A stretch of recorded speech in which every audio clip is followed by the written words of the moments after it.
Imagine this for a moment. What if you could understand a set of psychological principles that don't force people to do things but quietly influence their decisions, shift their thinking, and even allow you to predict their reactions before they happen? This isn't magic, it's human psychology, quietly exploited every single day in conversations, relationships, business, and politics, often without anyone realizing it. And once you recognize it, you stop seeing behavior as random and start seeing patterns everywhere.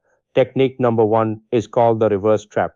It's based on one of the simplest but most powerful flaws in human psychology: resistance to restriction. The moment you tell someone not to do something, their attention locks onto it.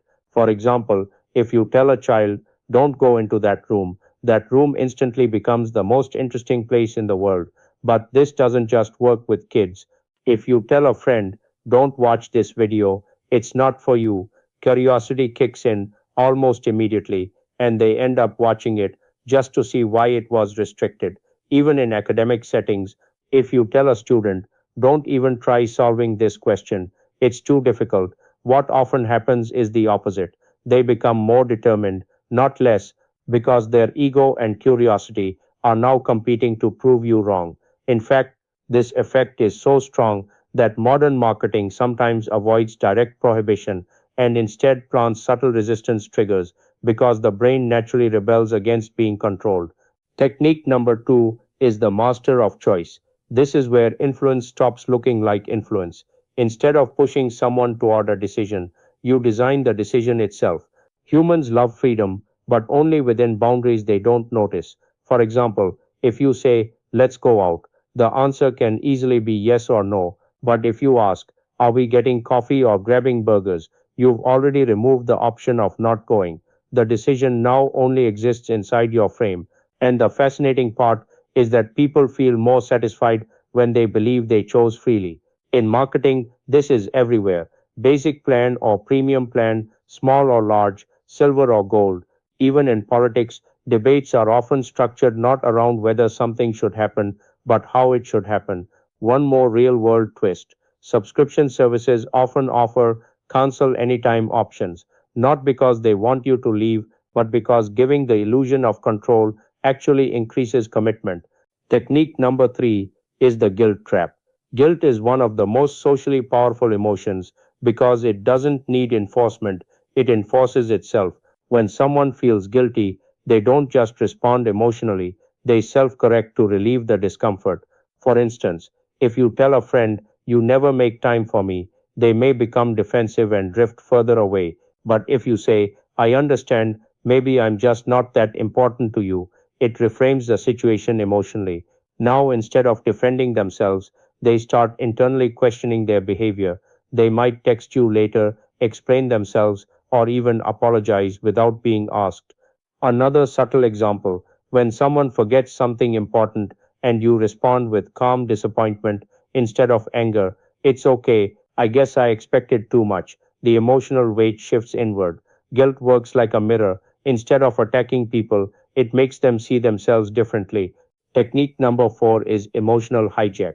This is where logic quietly loses control and emotion takes the wheel. Human beings rarely make decisions in a neutral state. They decide based on what they feel in that exact moment. That's why emotional spikes are so powerful.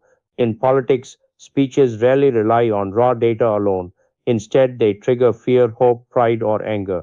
Because once emotion is activated, logic becomes secondary. For example, a phrase like, if we don't act now, everything will collapse doesn't need proof in the moment. It only needs urgency. In advertising, you're not just buying a product, you're buying the feeling attached to it: happiness, status, belonging, attraction. Even in daily life, when arguments become heated, people often say things they later regret, not because they believe them logically, but because emotion temporarily hijacked their judgment system. And by the time logic returns, the decision has already been made. Technique number five is the power of silence, and this is the most underestimated one. Silence creates psychological pressure because the human brain is uncomfortable with uncertainty. When someone stops responding, the other person's mind begins filling the gap with assumptions. For example, if you calmly say, I already know everything, and then remain silent, the other person often feels compelled to explain themselves, even if they weren't planning to. The silence creates a mental vacuum, and the brain rushes to fill it, often with guilt or fear.